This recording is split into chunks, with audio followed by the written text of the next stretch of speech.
Bienvenidas y bienvenidos a Día Cero, tu dosis de ciberseguridad para el mundo real. En este apasionante podcast desmitificaremos el complejo mundo de la ciberseguridad y la protección en línea, haciéndolo accesible y relevante para todos, sin importar tu nivel de conocimiento técnico. Sumérgete con nosotros en un universo de consejos prácticos y trucos efectivos para poder proteger tus datos, identidad y privacidad en el vasto mundo digital. Conversaremos sobre las últimas amenazas, te mantendremos al día con las mejores prácticas de seguridad y descubriremos herramientas que harán de tu experiencia en línea una verdadera fortaleza. No importa si te preocupa el robo de identidad, los fraudes electrónicos o simplemente deseas proteger a tu familia en Internet, Día Cero tiene la información que necesitas. Así que únete a nosotros en este emocionante viaje en donde cada episodio será un paso más hacia la vida digital más segura. Prepárate para tomar el control de tu seguridad en línea con Día Cero, porque protegernos en el mundo digital es tarea de todos y aquí encontrarás las herramientas para lograrlo. Bienvenido a casa, bienvenido a Día Cero. Bienvenidos y bienvenidos a todos ustedes a Día Cero, tu dosis de ciberseguridad, episodio 109, Zero Trust, no confíes en nadie, un robo de tokens de inteligencia artificial y el famoso MCP. Si no saben qué significa, no se preocupen, aquí les vamos a explicar. Pensé que le iba a decir, no se preocupe, nosotros tampoco sabemos que sí. Es correcto, no se preocupe. Bueno, pues bienvenidos a todos ustedes a un episodio nuevo, novedad de Día Cero. Hoy vamos a comenzar con un par de notas que nos mandaron de la audiencia. La primera es de Vals, una pregunta, un comentario que nos dejaron en Spotify, y luego un par de notas que nos mandó Puercoespín pobrecito Puercoespín en Twitter. Entonces trataremos de no confiar en nada. Dice Michael, bienvenido al streamcito. Entonces, bueno, la primera pregunta viene de Vals y plantea algo que probablemente muchas empresas hoy en día todavía no tienen contemplado seguramente en el tema del presupuesto de ciberseguridad, ¿no? ¿Qué pasa si alguien roba las credenciales con las que mi empresa utiliza ChatGPT, Claude, Gemini u algún otro modelo de inteligencia artificial y empieza a utilizar esos modelos a mi nombre? Bueno, pues esto ya existe e incluso, adivinen qué, tenemos un término mafufito, como siempre nos encanta, que básicamente se llama el LLM jacking, que es el jaqueo de los LLMs, ¿no? Del modelo, el jaqueo, el jacking.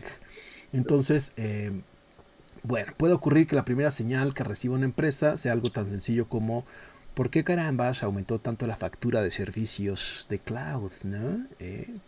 Pero adicional a eso, Vals nos agrega una segunda pregunta que me parece todavía un poco más interesante, que es ¿qué cuidados debemos tener con los famosos MCP?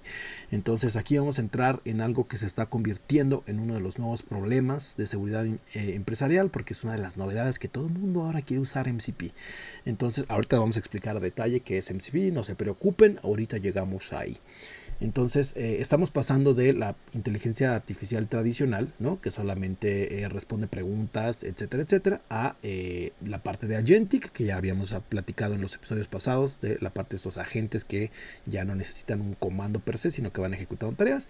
Y ahora con este nuevo MCP, que básicamente es como un tipo de protocolo que las inteligencias artificiales usan para poderse conectar con los sistemas y hacer cosas en general, ¿no? Ahorita vamos a ver a detalle cada uno de estos, no se me preocupen, aquí les vamos a explicar todo con palitos y bolitas, ¿no?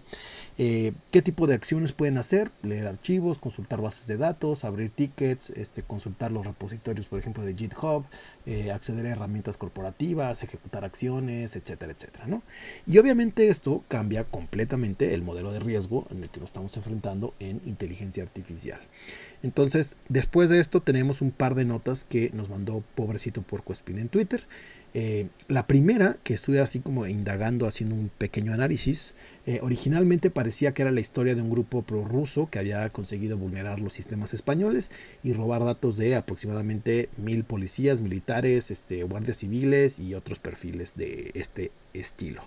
Pero la investigación, justamente creo que fue el día de hoy, dio un giro a otro tipo de ataque, otro tipo de forencia, digámoslo así, ¿no?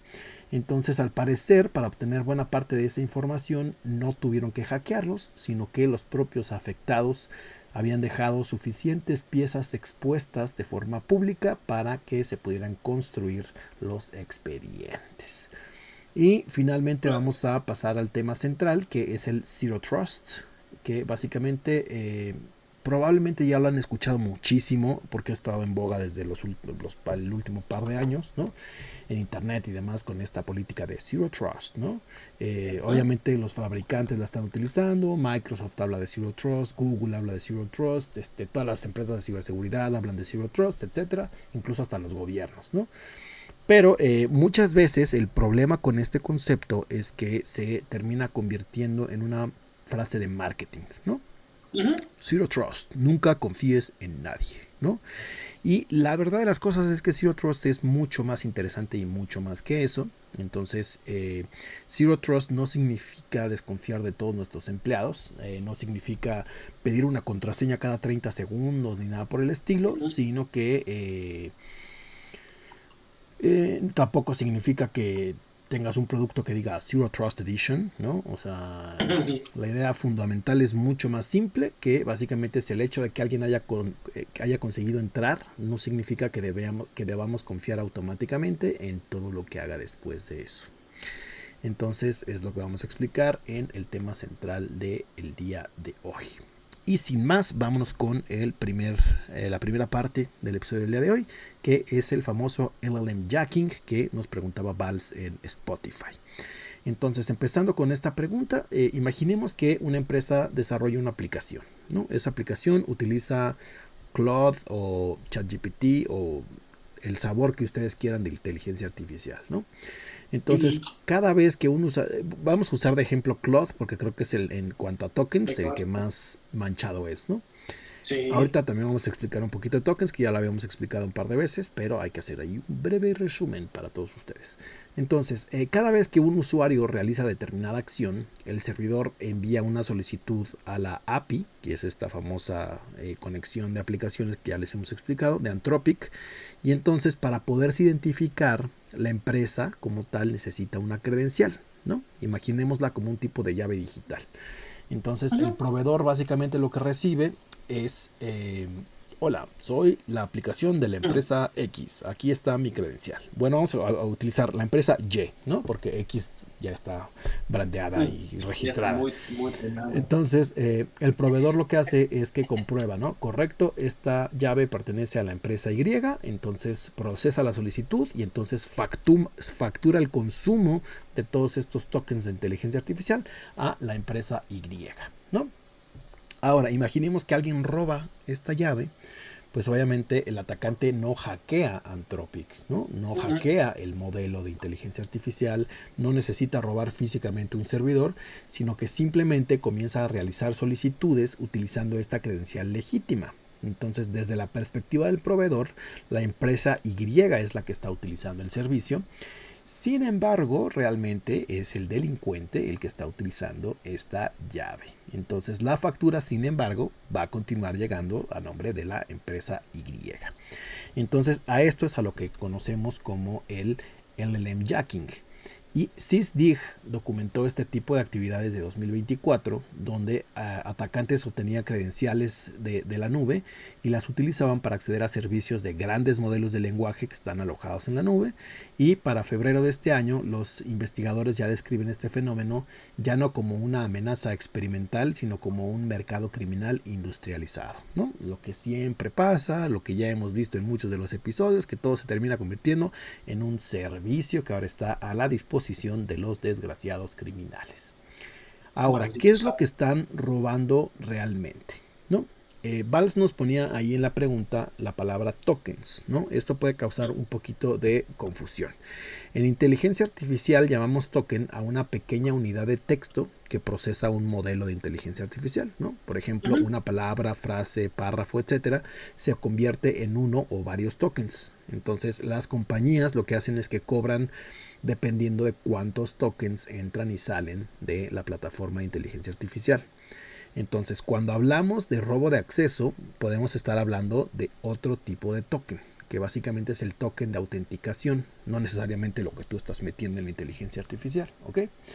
Entonces aquí hay como varios sabores, generalmente es una API key, una credencial cloud, una clave de servicio, un secreto, etcétera, etcétera. Entonces, aunque son conceptos relacionados, el token de autenticación y el token que te cobran con lo que tú estás haciendo de consultas, no son lo mismo, ¿no? Entonces, los tokens que consume el modelo es una cosa, que básicamente es, digamos, como los tickets que tú estás utilizando, ¿no? Y la otra cosa es la credencial que permite consumirlos y cargarlos a la cuenta de la empresa Y, ¿ok? El criminal lo que quiere es fundamentalmente la segunda cosa, ¿no? El token de autenticación. Ahora, ¿cómo consiguen estas credenciales? Entonces aquí ustedes se podrían imaginar algo así como de seguro tuvieron que penetrar en un servidor ultra seguro otra vez, ¿no? Acá nos imaginamos a Hollywood y demás como de, vamos, tecleando, vamos a entrar. Y la verdad, la realidad ya aterrizada es que no necesariamente, ¿no? Estas credenciales normalmente aparecen de forma accidental en un montón de lugares, ¿ok? ¿Por qué? Por un mal desarrollo y por errores humanos, básicamente. Entonces, por ejemplo, un desarrollador puede escribir el OpenAI-API-key igual a y la llave dentro de su propio código. Entonces, posteriormente, por ejemplo, sube este proyecto a un repositorio público y adivinen qué, la llave está ahí, embebida en el código. O sea, cualquiera que tenga acceso a ese repositorio público puede obtener fácilmente esa llave para conectarse a el modelo de inteligencia artificial, ¿no?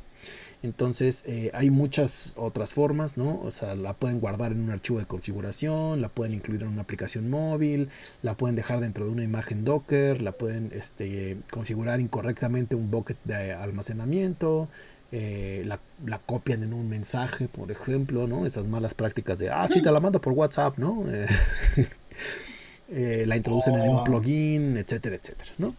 De hecho, en junio de este año, JetBrains retiró 15 plugins de terceros del marketplace después de que recibió reportes de una campaña que estaba diseñada específicamente para robar las API keys de proveedores de inteligencia artificial que eran configuradas por desarrolladores.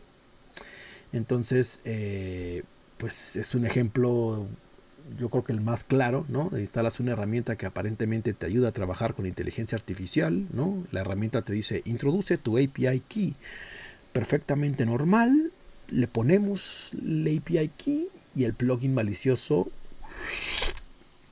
la roba. Entonces, por eso es que aquí también empieza el Zero Trust, ¿no? No confíen en nadie, por favor. Si ustedes están desarrollando cosas con inteligencia artificial que no conocen, primero pregunten, averigüen, hagan una investigación de campo para que ustedes puedan realmente tener la certeza de que como ustedes están haciendo las cosas es seguro y no les va a traer después un montón de porquerías y de malos ratos, ¿ok?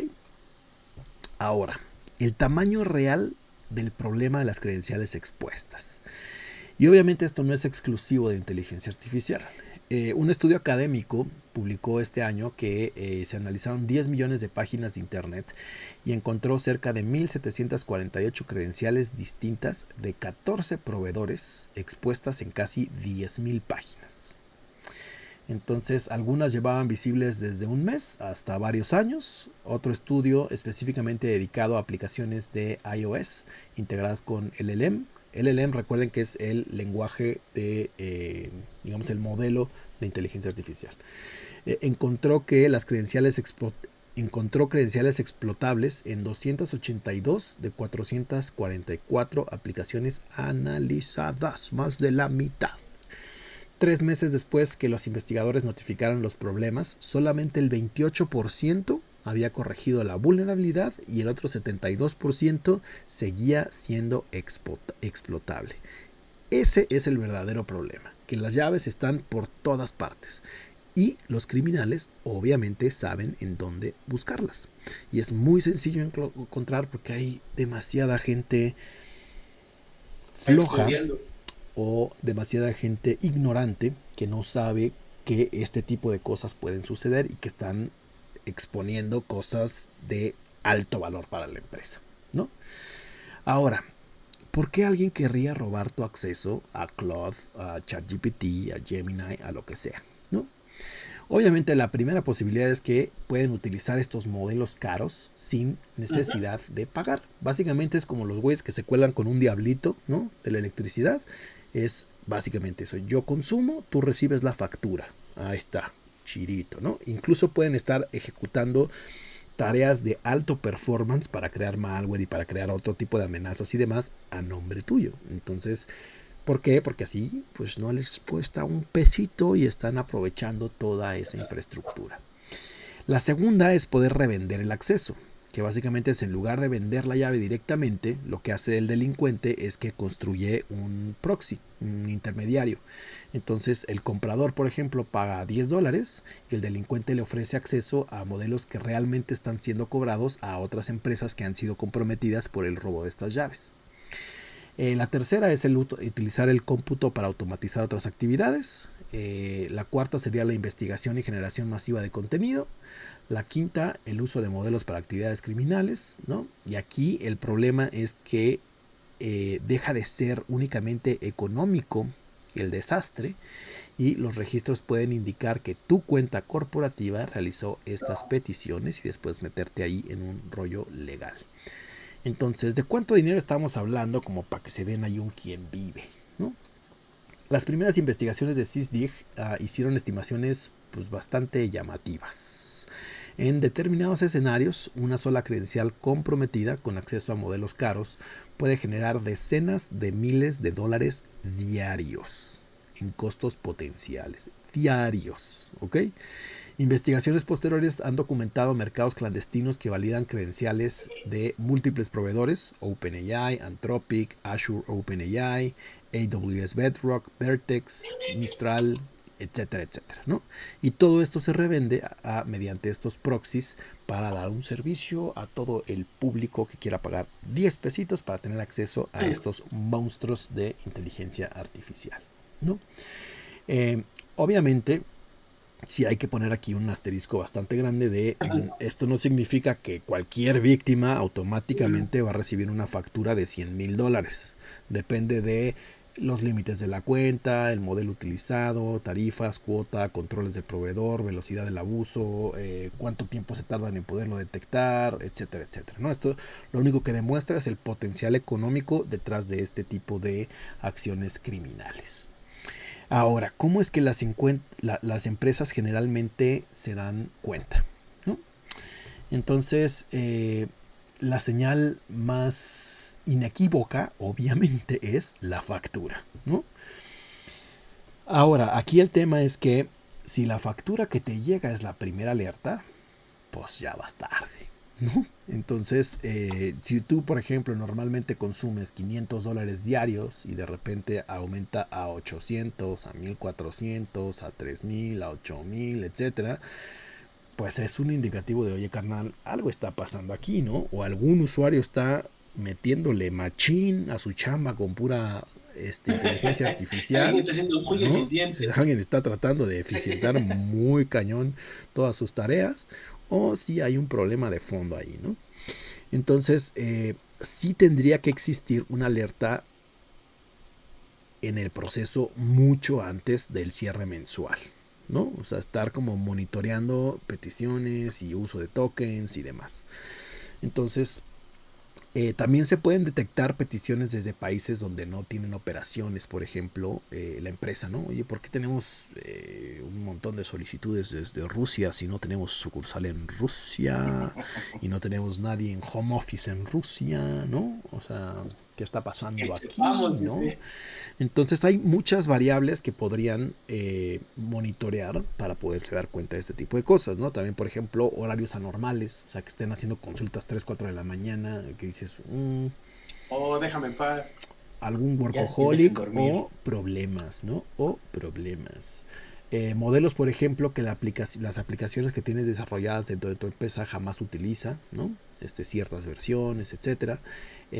Obviamente el incremento súbito de tokens, volúmenes imposibles, para la cantidad de usuario que tienes o para el tráfico normal que tienen tus usuarios, nuevos patrones de API, solicitudes de infraestructura desconocida, de infraestructura desconocida, etcétera, ¿no? Entonces, obviamente todo esto se le conoce como anomalías de consumo, que las empresas deberían tener, ahora sí que implementadas estos tipos de monitorización para poder tener estas anomalías de consumo y antes de que cierre la factura detectar, bloquear, cerrar la llave, ¿no? Como, no carnal, aquí hay algo raro, saben que el día de hoy no va a haber nada de inteligencia artificial, ¿no? Ujú. Bueno, ahora. Que es como cuando también vinieron como los cryptominers, ¿no? Para la nave, pues Ujú. para la nube, de que decían que metían pues un one-liner para, por ejemplo, para AWS, Azure o en las mismas computadoras, ¿no? Que dejaban ahí todo y ahí con lo que traficaban eran con el procesamiento pues de tu CPU o Es del que correcto. tú rentabas que era pues el de AWS o algo y dejaban ahí las instancias podría ser pues farmeando las criptomonedas o alguna cosa rara ahí Ajá. que ellos quisieran, pero ahora ya se trasladó, que yo siempre A la nueva moda, ¿no? Básicamente. exactamente, que es lo que les digo, o sea, no hay nada nuevo, es solamente cambia el medio y, y el cómo hacerlo, ¿no? Pero Ujú. realmente, o sea, es como se acuerdan que lo platicamos cuando vimos la parte de scamming, ¿no? Que el scamming pues es más bien desde el famoso rey nigeriano, pero ahora pues ha evolucionado a una masificación pues de un medio de comunicación que es internet y pues es por lo que lo hace como más fácil, pero realmente pues ya teníamos pues scams pues en la calle, de dónde está la bolita, y Ah, esto es lo claro. mismo, o sea, ya teníamos un alto consumo cuando te hacían pues varias cosas, pero ahora hoy pues, el nuevo oro, que eso también es una tendencia, es los tokens que tú puedes tratar pues de utilizar, ¿no? Y hay otro medio que también yo imagino que vas a tocar más adelante, que es la parte de cuando dejan expuestos estos MSP services y de ahí puede provocar también algo muy similar, ¿no? Es correcto. Ahorita entramos al MCP. Sí, pero, o sea, es lo que dice Paquita. En realidad es la evolución de lo mismo que venimos viendo. Nada más es adaptan lo mismo que tenían antes, pero a la nueva tecnología. Y generalmente, a Ujú. diferencia de la gente tradicional y común y corriente, se preparan, estudian, investigan. Entonces, la realidad es que la mayoría de las veces los criminales están mucho más preparados que la gente que está haciendo uso de la tecnología. Entonces van un paso adelante en cómo o qué tengo que obtener para poder aprovechar infraestructura, credenciales o lo que sea. Entonces ese es el mayor problema, una vez más, el ser humano, el desconocimiento y la falta de educación y de procesos establecidos para poder mitigar esto, ¿no? Ahora, ¿qué es lo que debería hacer una empresa? La primera regla tendría que ser siempre nunca meter un API key directamente dentro de una aplicación que se entrega al usuario. Si la llave está dentro de una aplicación móvil, una extensión, un JavaScript ejecutado en el navegador, etcétera, tenemos que asumir que alguien eventualmente puede extraerla. Que otra vez es como de, ay, no creo que alguien se meta a mi código para tratar de... ¿Qué crees?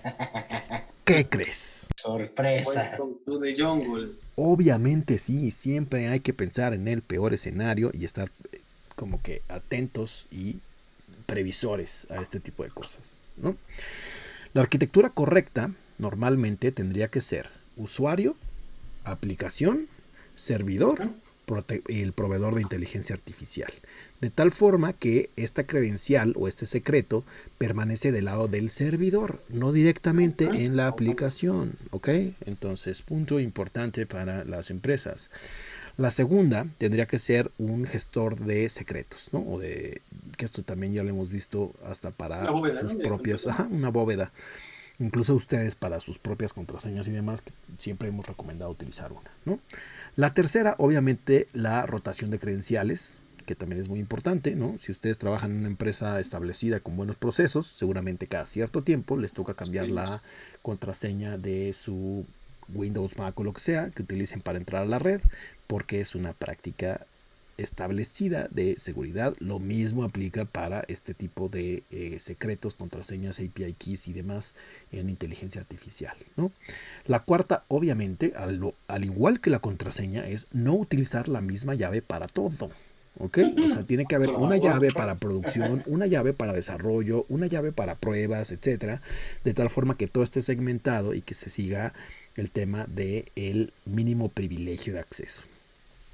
Y ahí comienza lo de Zero Trust, pues, que tú platicabas, ¿no? Es correcto. Ahorita, justo por eso me pareció interesante y me acordé del Zero Trust, porque empieza, o sea, ya vamos a ver primero estos casos y luego vamos a enlazar el tema central con estos casos que vimos.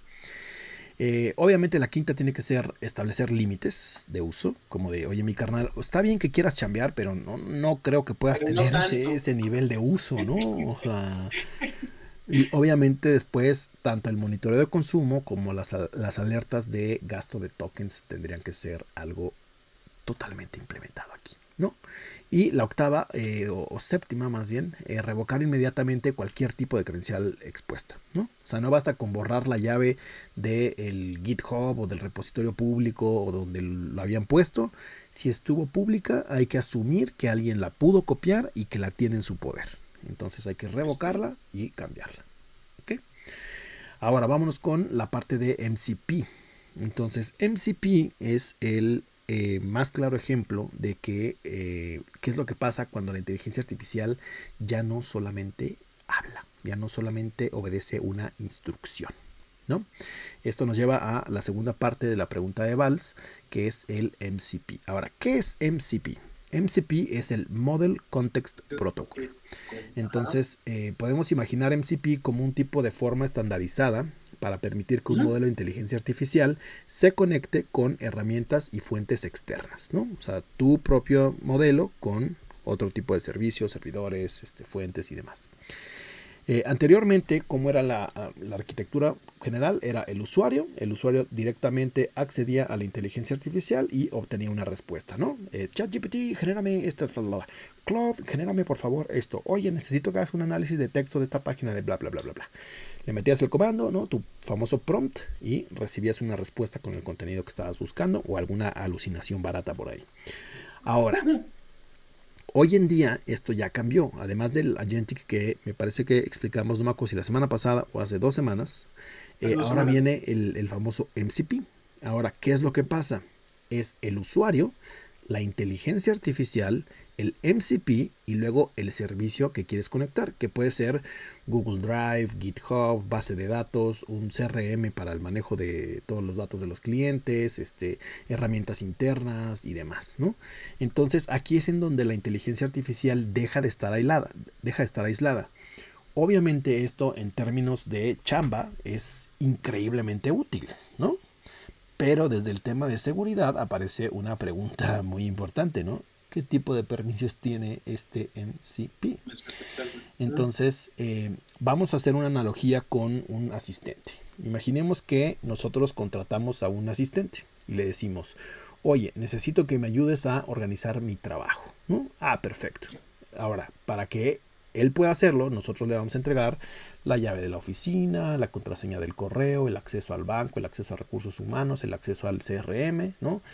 Permisos para poder borrar archivos, para enviar correos, para firmar documentos, etcétera, etcétera. Entonces, el problema no recae en tener un asistente en sí. El problema es haberle dado absolutamente todo. Todas las llaves, todos los accesos, todo el privilegio. Esta persona puede hacer un uso indebido en cualquier momento que se le dé la gana. Eso mismo puede ocurrir con un agente que está conectado mediante MCP. Entonces, obviamente el primer riesgo, los permisos excesivos. Entonces, supongamos que este asistente, para lo único que lo necesitamos es para leer el calendario, generar citas y demás, ¿no?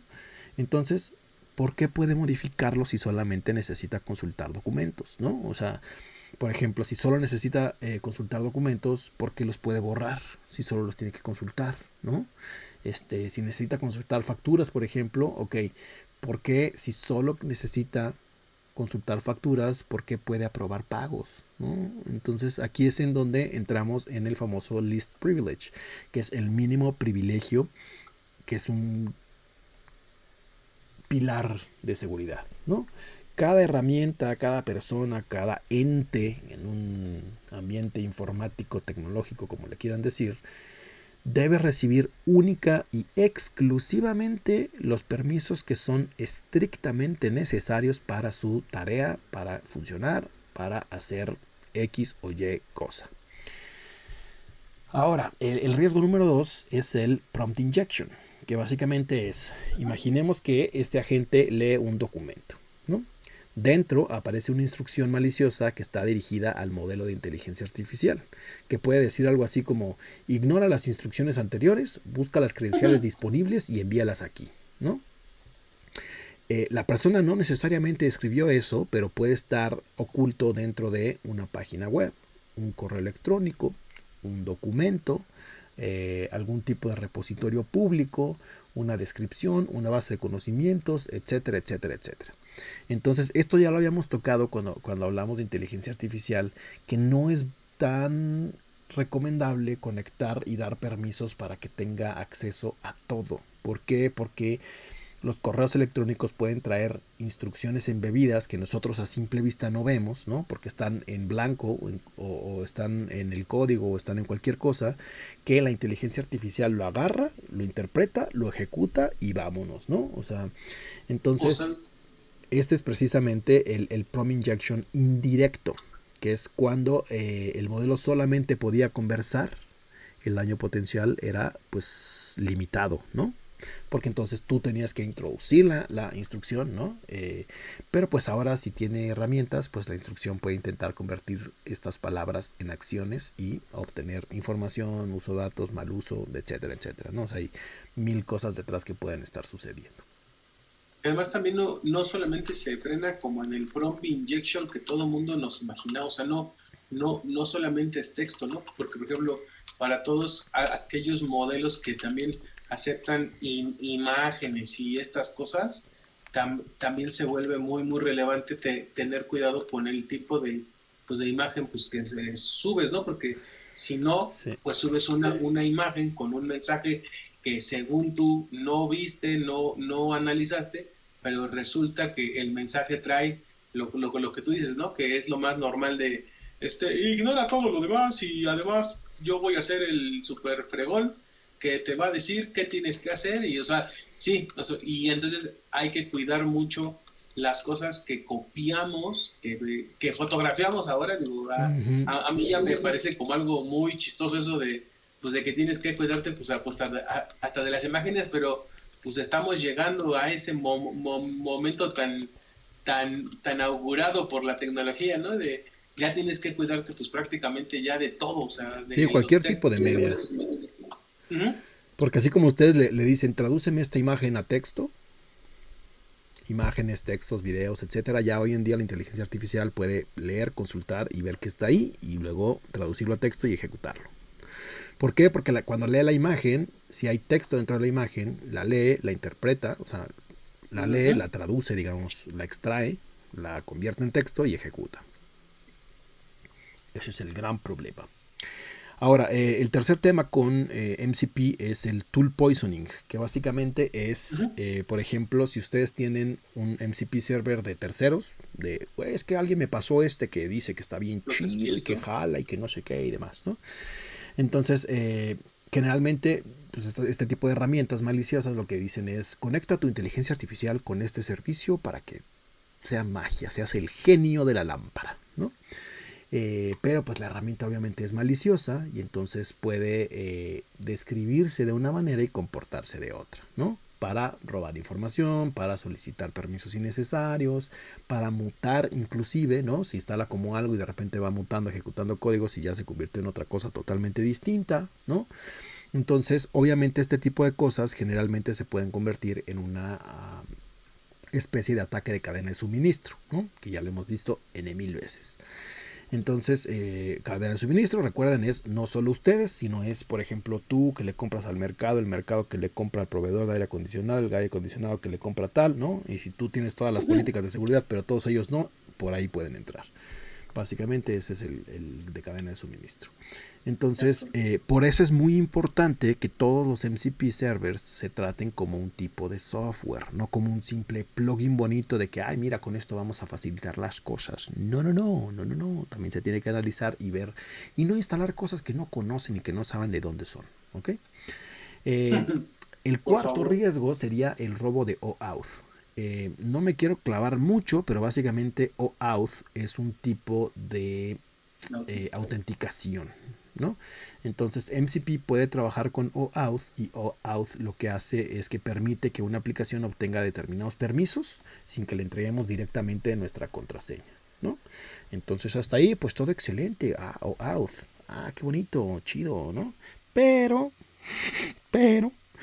el token OAuth sigue siendo algo valioso. Entonces, si un atacante roba un token con permisos amplios, puede utilizar estos permisos mientras el token siga siendo válido. Y muchas empresas, adivinen qué hacen, no le ponen ningún tipo de rotación, no le ponen ningún límite de que se expire ni nada, sino que la dejan ahí viviendo por siempre el token de autenticación y pues, ¿qué les cuento? ¿No? Entonces, la propia documentación oficial de seguridad de MCP advierte sobre problemas como Confused Deputy, Token Pass-Through, robo de tokens, autorización inadecuada, etc. Entonces, háganle caso, por favor. No lo vean como de, sí, mira otra notita. Sí, acepto, ¿no? Ahora, ¿qué deberíamos hacer con MCP? Básicamente, la regla número 1, no instalar servidores MCP porque alguien nos los recomendó en algún foro, en redes sociales, en un mensajito de texto y demás. Tienen que revisar quién lo desarrolla, cuál es el repositorio, el historial, dependencias, qué tipo de permisos, mantenimiento, etcétera, ¿no? O sea, hacer una buena revisión antes de instalar cualquier tipo de cosas.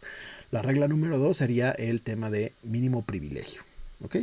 Única y exclusivamente los permisos que necesita para lo que dice que hace. Separar también, por ejemplo, el tema de lectura de escritura, ¿no? O sea, porque muchos de estos MCPs lo único que necesitan es obtener información, no necesitan escribir nada, entonces no hay que darle ese tipo de permisos, ¿ok? Entonces, la regla número 4 sería acciones sensibles requerir aprobación humana. ¿Okay? Ya lo vimos con el tema de OpenAI y demás. Hay que requerir una aprobación humana y no dejar que libremente anden por ahí haciendo lo que se les da la gana, ¿no? O sea, si quiere borrar 5,000 archivos, a ver, espérame, ¿no? O sea, no, a ver, esto tiene que ser autorizado por alguien, vamos a calmarnos, ¿no? Si quiere enviar 2,000 correos, no, espérame tantito, ¿no? O sea, esto no puede ser así, ¿no? Cambiar permisos, obviamente, también, etcétera, ¿no?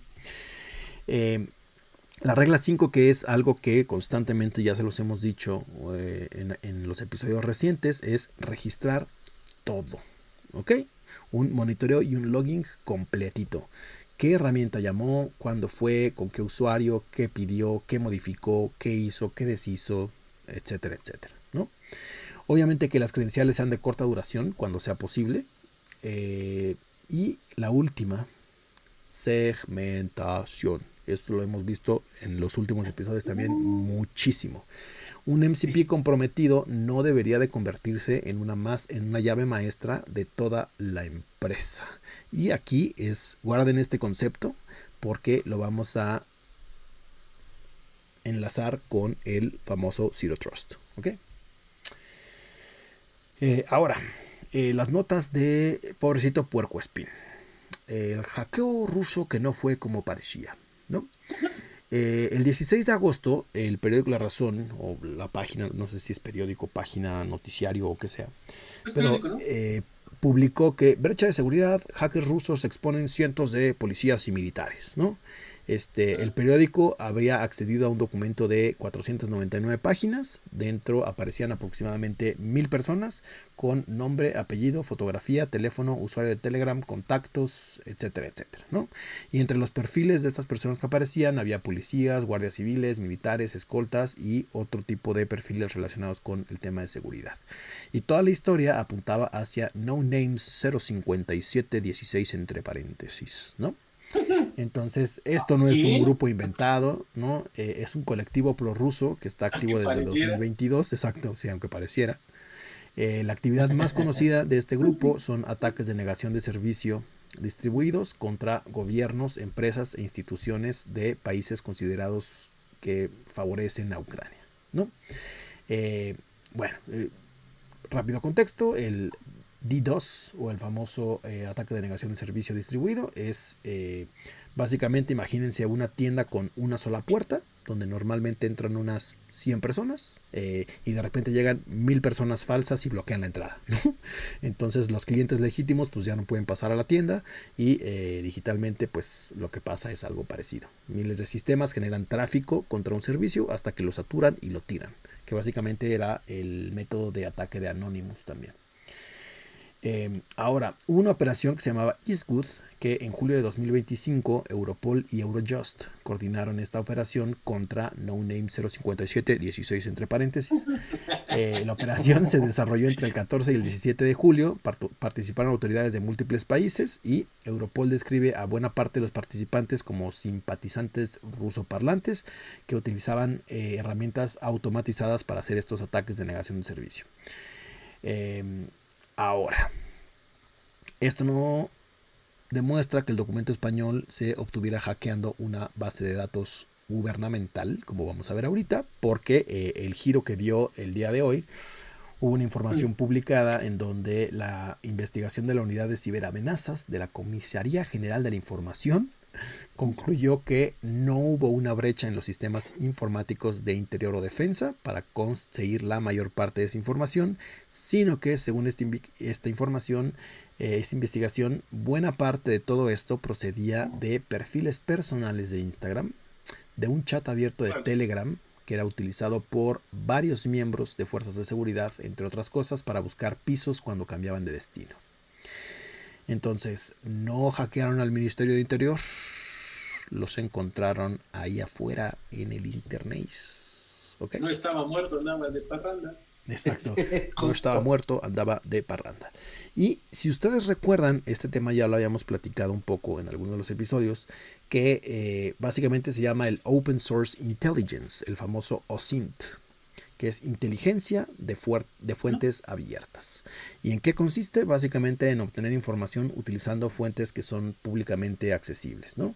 Fotografías, perfiles, comentarios, documentos, registros, publicaciones, una conversación, un mapa, un dominio, un currículum, por ejemplo, ¿no? Todas estas piezas que al parecer o podrían parecer irrelevantes, cuando empiezas a juntar estas piezas es donde el peligro aparece. ¿Por qué? Porque ya tienes un perfil exacto de esa persona, ¿no?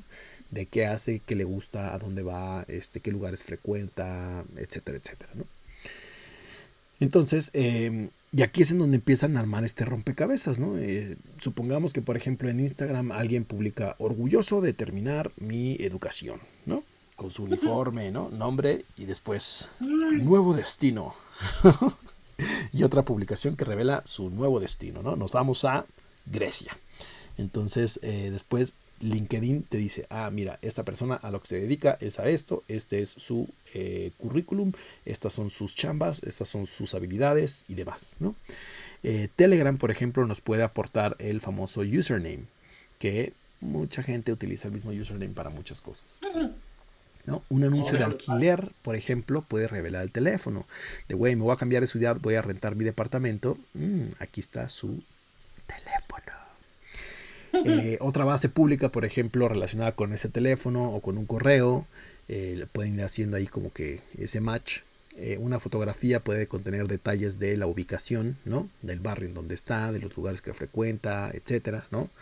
Una publicación con la familia, una foto, por ejemplo, puede revelar los nombres, ¿no? Que individualmente, pues, si lo separas, es como de que, pues, es algo normal que todo el mundo hace, ¿no? No es nada espectacular. Pero juntas todo y, mi carnal, tenemos un expediente de esa persona. Ya tenemos todos los datos necesarios para poder hacer maldades. Y aquí es en donde entra el famoso doxing. ¿Qué es el doxing? Cuando una información que, digamos, información identificativa, ¿no?, de una persona es recopilada y difundida con intención de exponerla, intimidarla o facilitar el daño. Generalmente esto es a lo que se le conoce como doxing. Obviamente para un policía o militar, pues las consecuencias pueden ser especialmente graves, ¿no? ¿Por qué? Porque no solamente afecta al funcionario, ¿no? Puede revelar miles de cosas, ¿no? Puede revelar domicilio, familia, rutinas, destino, contactos, relaciones profesionales y demás, ¿no? Y esto obviamente facilita a los criminales, pues amenazas, acoso, phishing dirigido, ¿no? El famoso spear phishing, intentos de captación, suplantación, vigilancia. O sea, hay muchas cosas que estos malvados pueden hacer con este tipo de información. Ahora, el supuesto responsable de esto apunta a Enrique Arias Gil, que es un profesor español buscado de 2025 por su presunta relación con este grupo No Name 057, 16 entre paréntesis. La Audiencia Nacional emitió una orden internacional de detención y Europol lo incluyó entre sus fugitivos buscados. La investigación publicada el día de hoy sostiene que él habría recopilado gran parte de la información disponible públicamente y posteriormente la habría agrupado en este documento o expediente. Incluso se encontraron numerosos datos que son antiguos, erróneos o mal atribuidos a todas estas personas. Y también esto es significativo porque un verdadero dump, ¿no?, extraído directamente de una base institucional, generalmente tiene una estructura más actualizada o consistente, ¿no? Entonces aquí este tipo de mezcla desordenada de información fue lo que les dio el pitazo como de a lo mejor esto no es tan así, ¿no? A lo mejor esto no es como lo pintan. Entonces, pues la reflexión aquí es la ausencia de un hackeo no significa la ausencia de riesgo, ¿no? Psicológicamente pues puede ser incluso peor. ¿Por qué? Porque no existe una vulnerabilidad que simplemente podamos parchear de, se metieron por la base de datos, se metieron por tal servicio, sino de, güey, o sea, se metieron porque pues es la vulnerabilidad real es la acumulación de nuestra vida digital, ¿no? Entonces ese es el gran problema de este tipo de cosas. Cuando muchas veces se los hemos dicho, traten de compartir únicamente con las personas que necesitan y no estar exponiendo tanto la vida privada y demás en lugares, bueno, en medios digitales públicos, ¿no? Ahora, la segunda historia que nos mandó Pobrecito Porcoespín, ¿no? Es otro caso completamente distinto. La Policía Nacional Española anunció el 11 de agosto la detención en Murcia de un ciberdelincuente especializado en conseguir fraudulentamente certificados de firma electrónica utilizando identidades de personas reales. ¿Qué dijo? ¿Qué?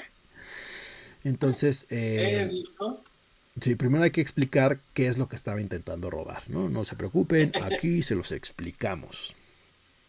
El objetivo no era simplemente conseguir una fotografía de un DNI, que es el documento oficial de identificador de España, sino algo mucho más valioso, que básicamente es el certificado electrónico. Entonces, ¿qué es este certificado electrónico? Imaginen o piensen en su firma manuscrita, ¿no? La que usan para firmar cosas oficiales, ¿no? Cuando firmamos físicamente un contrato, un convenio, lo que sea, ¿no?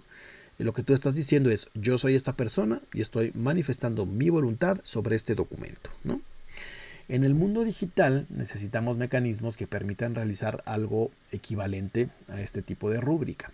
Entonces aquí es donde empezaron a aparecer los certificados electrónicos, que básicamente, simplificando bastante, el certificado digital permite vincular criptográficamente una identidad con determinadas claves digitales, ¿no? Que básicamente es lo que nos permite realizar una firma electrónica cuya autenticidad puede comprobarse de una forma matemática con la criptografía. Y aquí está fundamentalmente la diferencia con algo que mucha gente llama erróneamente la firma digital, ¿no? Pegar una fotografía de nuestra firma en un PDF no es lo mismo, porque no ofrece las mismas garantías, ¿verdad? Un certificado electrónico correctamente emitido permite acreditar digitalmente quién está realizando determinadas operaciones. Por eso es que conseguir fraudulentamente uno asociado a la identidad de una persona puede convertirse en una herramienta extremadamente poderosa para cometer fraude, ¿no? O sea, no es una falsificación, no es una fotito pegada en un PDF ni demás, ¿no? Y bueno, ese principalmente era el objetivo que atribuye a la policía al detenido, obtener firmas digitales autorizadas para posteriormente utilizarlas en estafas económicas, ¿no? Ahora, ¿cómo conseguía convertirse en otra persona este carnalito? Que aquí es donde empieza lo fascinante de este caso. El sistema que estaba atacando tenía controles de video identificación, ¿no? La famosa prueba de vida. Y esto es importante porque no basta con introducir nombre, fecha de nacimiento, número de documento, etc. Sino había que hacer una comprobación mediante una cámara de video. Y el usuario tenía que aparecer físicamente durante el proceso y mostrar su documento de identidad, ¿no? Lo que ya hemos visto, inclusive aquí en México y en otros países de Latinoamérica, que te dicen, hey, por favor, tu prueba de vida. Ah, sí, mira, aquí está mi jeta y aquí está mi documento, ¿no? Y ya hace la comparación. Ah, sí, es la prueba de vida, este carnal sí es quien dice ser, ¿no? Entonces, este tipo de comprobación, en un principio, pues parecería una barrera bastante fuerte, ¿no? De que, ay, güey, es que, o sea, si hay que estar uno presente y la identificación, no hay forma de que nos puedan meter un gol por ahí, ¿no? Incluso, por ejemplo, si alguien roba una fotografía de nuestra identificación oficial, pues sigue teniendo un problema que, pues, su jeta no es mi jeta, ¿no? Básicamente. Entonces, no es tan guapo como yo. Exactamente, ¿no? Entonces el sospechoso, pues, necesitaba falsificar dos cosas simultáneamente, ¿no? El documento oficial de identificación y mi cara. Entonces, el primer elemento es el documento falsificado, ¿no? Según la investigación policial, utilizaba documentos de identidad falsificados cuyas fotografías habían sido manipuladas digitalmente. Para falsificar visualmente un DNI frente a una cámara tampoco es necesariamente suficiente. Entonces, los documentos físicos tienen elementos de seguridad que obviamente también lee esta aplicación para comprobar y decir, ese documento no es el original, mi carnal, me estás queriendo ver la cara, ¿no?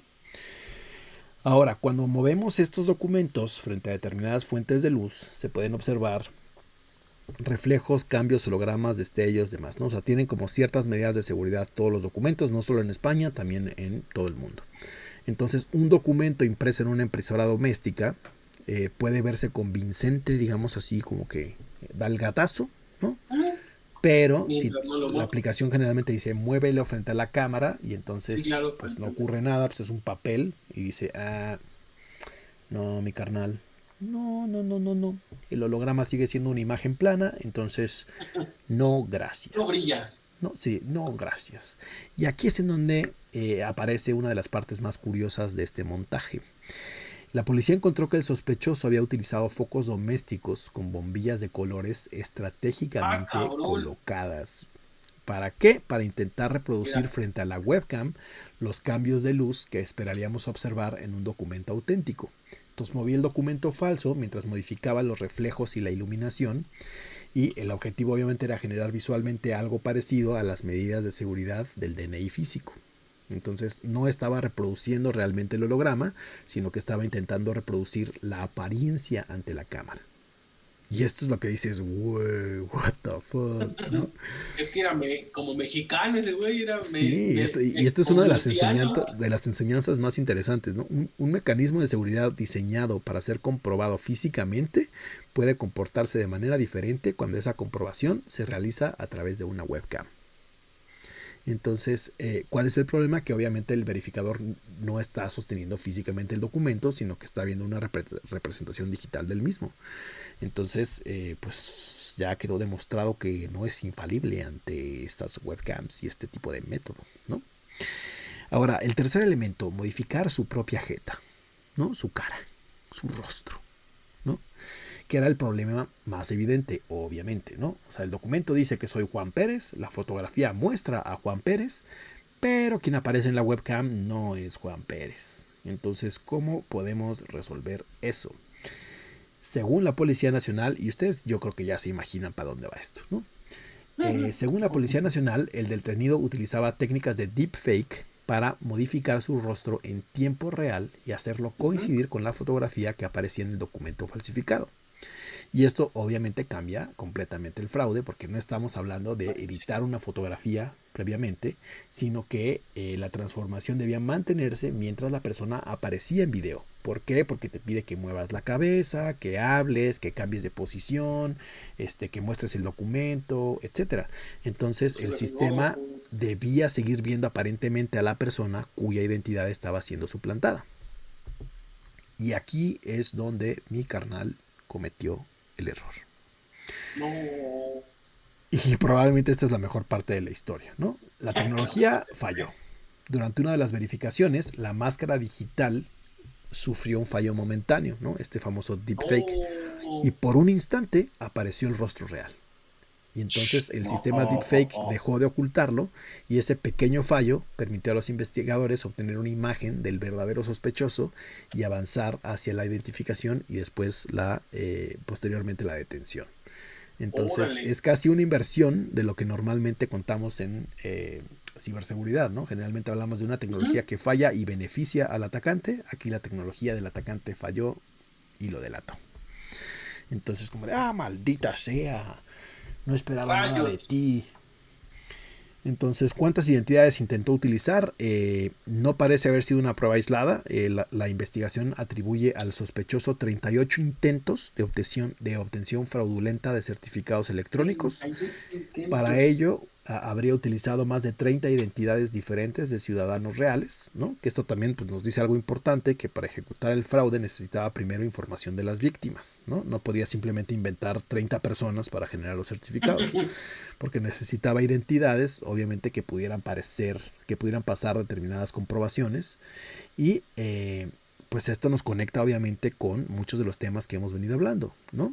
El valor acumulativo de los datos personales robados. ¿Por qué? Porque el robo de datos es así la puntita del iceberg, ¿no? El principio, ¿no?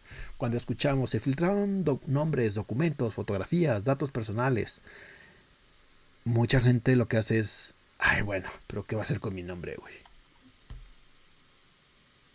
Pues... que no va a ser, ¿no? El problema es que los delincuentes no utilizan necesariamente cada dato de forma independiente, sino que van construyendo estos expedientes de identidad, ¿no? Ya tengo el nombre, ya tengo la fecha de nacimiento, ya tengo el documento, ya tengo la foto, ya tengo la dirección, ya tengo el teléfono, ya tengo el correo, que van sacando de distintas fuentes, ¿no? O sea, LinkedIn, Instagram, una filtración de datos, etcétera, etcétera, ¿no? Mientras más elementos consiguen, pues más convincente puede ser la suplantación. Esto conecta directamente con aquel tema que tratamos sobre los paquetes de KYC, ¿no? KYC, que circulaban en medios criminales. Que el verdadero valor no está solamente en saber cómo te llamas, está en tener suficientes elementos para convencer a un tercero de que yo soy tú. De que yo soy tú. De que yo soy tú. Mira, eso no lo había pensado. Entonces es como de, cabrón, entonces ¿está mal que tengan mi nombre? Sí, sí está mal, ¿no? Sí está mal que tengan datos personales. No importa qué dato personal. ¿Por qué creen que metieron la famosa ley de protección de datos personales? ¿No más porque sí? No, todo tiene un porqué. ¿Por qué es tan grave conseguir estos certificados? Aquí el atacante estaba intentando cruzar una frontera. Antes de conseguirlo, obviamente ya tiene datos robados de la víctima y después de conseguirlo, tiene ya una identidad digital que un tercero considera validada. Entonces ya teniendo el certificado ya es como decir, ese güey es Juan Pérez. Ahora sí si quiere firmar, si quiere hacer, ese güey es Juan Pérez porque tiene su certificado que lo valida, ¿no? Entonces, este certificado puede permitir acreditar electrónicamente determinadas acciones a nombre de otra persona, dependiendo del tipo de certificado y de los servicios en donde sea aceptado. Pues la policía obviamente sostiene que el objetivo final era utilizar las firmas para cometer estafas económicas y obviamente no afirman, ni tampoco está claro, si el detenido consiguió hacer cualquier trámite ni que consumó algún tipo de fraude, pero sí la información publicada que acreditó, ¿no? Entonces, pues está bastante interesante, ¿no? Este caso, como de, güey, o sea, ya están así, ya se la están volando, güey. Ya estamos en un problema, ya tengo miedo, güey. Entonces, ¿Cuál es la lección de seguridad? Pues básicamente es una reflexión muy importante. Durante años hemos construido sistemas de verificación de identidad, ¿no? Preguntando cosas básicas como ¿tiene el documento correcto? Sí. ¿Su cara coincide con el documento? Sí. ¿Está realmente vivo frente a la cámara? Pues sí parece, ¿no? Pero pues los atacantes ya están evolucionando junto con estos controles. Entonces ya tiene un documento manipulado, ya tiene el deepfake, ya tiene iluminación artificial, ya tiene una VPN para ocultar la procedencia de las conexiones, ¿no? Porque la investigación también señaló específicamente el uso de redes VPN por parte del sospechoso. Y esto significa que verificar una identidad digital no debería depender exclusivamente de una sola señal o de un solo proceso, ¿no? Y aquí es en donde vamos a conectar también con el tema central de Zero Trust. No confiar solamente porque pues, el documento parece auténtico, la cara coincide, el usuario conoce ciertos datos, ¿no? Esta conexión superó una comprobación, ¿no? Entonces hay que combinar un montón de señales de identidad, dispositivo, comportamiento, contexto, historial, riesgo, controles adicionales, ¿no? Cuando algo no tiene sentido o se sale de... Por ejemplo, si se está conectando por VPN, ¿por qué, güey? Como, ¿por qué alguien se estaría conectando por VPN para hacer este tipo de trámite? De Algo hecho, si no lo analizan cuadra, cómo fue ¿no? evolucionando la seguridad a lo largo del tiempo, digo, probablemente las nuevas generaciones no lo sepan, pero por ejemplo, cada uno de los patrones o elementos de seguridad que se fueron agregando en cuentas de correo, en cuentas de aplicación o lo que sea, se fue incrementando. Antes era una simple contraseña. Antes y después te empezaron a pedir caracteres adicionales, números, etcétera. Luego ya la recomendación pasó a ser una passphrase, que aquí si no lo menciono, Paquito me va a regañar. Por supuesto. Gracias. Y ahora ya viene un código adicional. O sea, ya hay aplicaciones donde la contraseña no es suficiente y te ponen un código adicional de 6 dígitos o algún otro patrón para autenticar. Entonces, todo esto ha ido evolucionando. Entonces, justo con lo que menciona Pete, pues, no es nada más una validación de seguridad la que es necesaria. Vale la pena hacer como mayores revisiones antes de confiar en algo. Y aplica para todo. Correctísimamente. Y ahora sí, mis muchachos, vámonos con Zero Trust. Todo lo anterior nos lleva exactamente a este punto, ¿no? La API key robada, un MCP con demasiados permisos, un policía cuya información puede reconstruirse desde fuentes públicas, ¿no? 3 problemas pues que pueden parecer muy distintos, pero la misma pregunta es para todas ellas. ¿Qué ocurre cuando confiamos demasiado? ¿Qué ocurre cuando confiamos demasiado? Y aquí es en donde nos metemos a Zero Trust. Pero, como capítulo de novela, lamentablemente, para no hacerles este episodio tan largo, porque pensé que iba a estar más corto y la verdad es que ya nos extendimos un montón,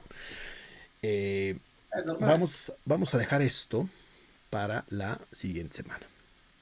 Entonces, quédense con esa idea y la siguiente semana nos vamos con Zero Trust. Si tenemos preguntas y temas más apremiantes de parte de la audiencia, las vamos a desplazar hasta la siguiente, o sea, dentro de 15 días, para que no se queden con esas ganas de saber qué es el Zero Trust. Y ya la siguiente semana vemos qué es Zero Trust, ¿no? ¿Qué les parece, muchachos? Porque se me hace que sí, Zero Trust da para un poco más de una hora. Para otra horita, fácil. Sí, y ya ahorita vamos pues casi una hora, entonces pues mejor, ¿no? Para no aturdir a la audiencia. Para no aburrir. Entonces, mejor, igual les dejamos la tarea, ¿no? Con todo lo que mencionamos empiezan a relacionar con eso. ¿Qué es esto, güey? Ideas. A lo mejor les vale madre, ¿no? O sea, así como, ni me importa, yo quería el chismecito de la IA y ya. Exacto, pero para el siguiente capítulo creo que va a estar más interesante. Va a estar chévere, bacano. Mejor. Simón. Bueno, entonces, pues ya saben, nos pueden dejar sus comentarios, temas, sugerencias, preguntas y demás a través de todas nuestras redes sociales. Día Cero Ciber, el ciber con Y. Y ahí, pues ya ven que tratamos todos los temas, resolvemos preguntas, tratamos de explicar todo en la medida de lo posible. Entonces nos los pueden dejar ahí a través de Twitter o de Instagram, o también en los comentarios tanto de Spotify como de YouTube. Ahí nos pueden dejar todos sus distintos problemas, sus distintas cosas, sus distintas dudas, sus distintas sugerencias. Relacionados a ciberseguridad. De preferencia, sí, de preferencia. O tecnologías de la información. Es correcto. Entonces, pásensela chévere, bacano, y nos estamos guachando la siguiente semanita. Vámonos.